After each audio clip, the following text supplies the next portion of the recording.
ABN News International. अस्सलाम वालेकुम नाज़रीन, मैं हूँ आयशा शबीर और आप देख रहे हैं ABN न्यूज़ इंटरनेशनल। नजर डालते हैं आज की अहम खबरों पर। पाकिस्तान तहरीक इंसाफ PTI के रहनुमा शेख चीन का कहना है कि ख्वाजा आसिफ रज़ा और नातारर के बयानात मुज़ाकरात में खलल डालने की कोशिश है। एक बयान में शेख चीन ने कहा कि मुल्क को दुरुस्त सिमत में लेकर जाना है तो तहरीक इंसाफ से बात करना पड़ेगी। उन्होंने कहा कि जमहूरियत को दफन नहीं किया जा सकता, निज़ाम इंसाफ पर हमलावर नहीं हुआ जा सकता। शेख चीन ने यह भी कहा कि नए पार्टी आइन के मुताबिक PTI के पास ओहदा देने का हक है।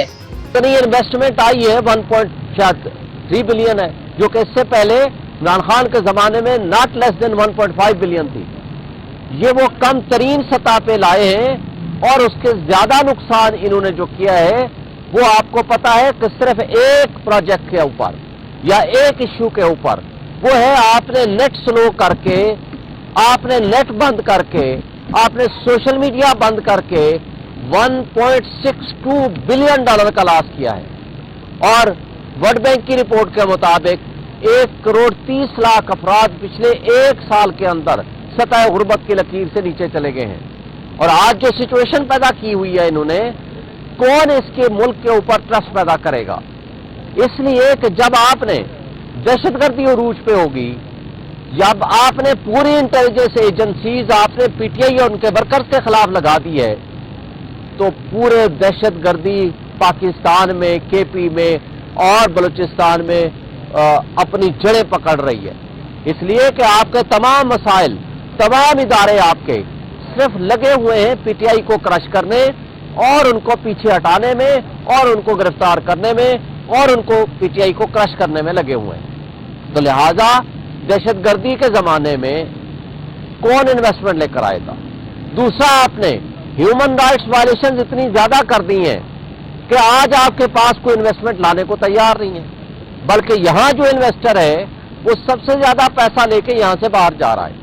और आपको पता है कि खान साहब ने आज इस बात को दोहराया है कि पिछले 2 साल में सबसे ज्यादा दुबई में हमारे पाकिस्तानीज ने वहां कंपनीज अपनी रजिस्टर कराई हैं। और इसी के साथ जो हमारा प्रोफेशनल्स हैं, 18 लाख अफराद प्रोफेशनल्स यहां से मुल्क छोड़ के चले गए हैं। आपको एक इन्वेस्टमेंट के लिए माहौल देना होता है, आपको जमहूरियत के मुताबिक चलना होता है, आपको लॉ एंड ऑर्डर दुरुस्त करना होता है, आपको आईन और कानून की बहाली करनी होती है, आपको निजाम इंसाफ दुरुस्त देना पड़ता है। और वो माहौल होता है कि जिसमें लोग अपनी इन्वेस्टमेंट लेकर आते हैं और आपके मुल्क में इन्वेस्टमेंट करते हैं।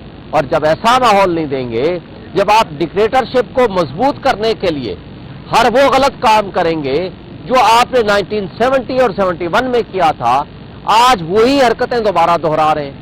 इससे मुल्क को बहुत बड़ा लॉस करने आप जा रहे हैं। लेकिन फिर बिलाखिर जो कुछ आपने पिछले कुछ सालों और कुछ महीनों में किया, जिसमें कस्टोडियल टार्चर सबसे बुनियादी इशू है, इंशाअल्लाह इमरान खान साहब ने यह फैसला किया है कि हम यूनाइटेड नेशन समेत तमाम ह्यूमन राइट्स ऑर्गेनाइजेशंस को ये लिखेंगे कि जो कुछ उन्होंने कस्टोडियल टार्चर किया है मिलिट्री ट्रायल के दरमियान हमारे लोगों को, जिसमें समी वजीर की मिसाल दी जा सकती है, और पिछले साल जिले शाह को जिस तरह मर्डर किया, उसके जिस्म के ऊपर तशद्दुद के निशानात थे, उसकी MLR जो मेडिकल रिपोर्ट आई थी।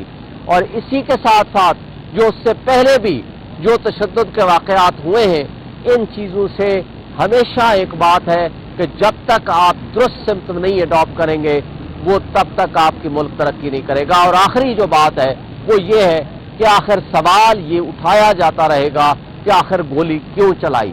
और सबसे आखिरी बात ये कि आज भी अगर इन्होंने ये गुनाहगार नहीं है, कसूरवार नहीं है, तो 26 नवंबर के ऊपर और 9 मई के ऊपर ये जुडिशल कमीशन क्यों नहीं बनाते? क्योंकि अगर किसी ने चोरी नहीं की तो वो थर्ड एम्पायर से नहीं डरना चाहिए, उनको इंडिपेंडेंट जुडिशल कमीशन बनाना चाहिए। मजीद खबरों और अपडेट्स के लिए देखते रहें ABN news international. Subscribe and keep watching ABN News International.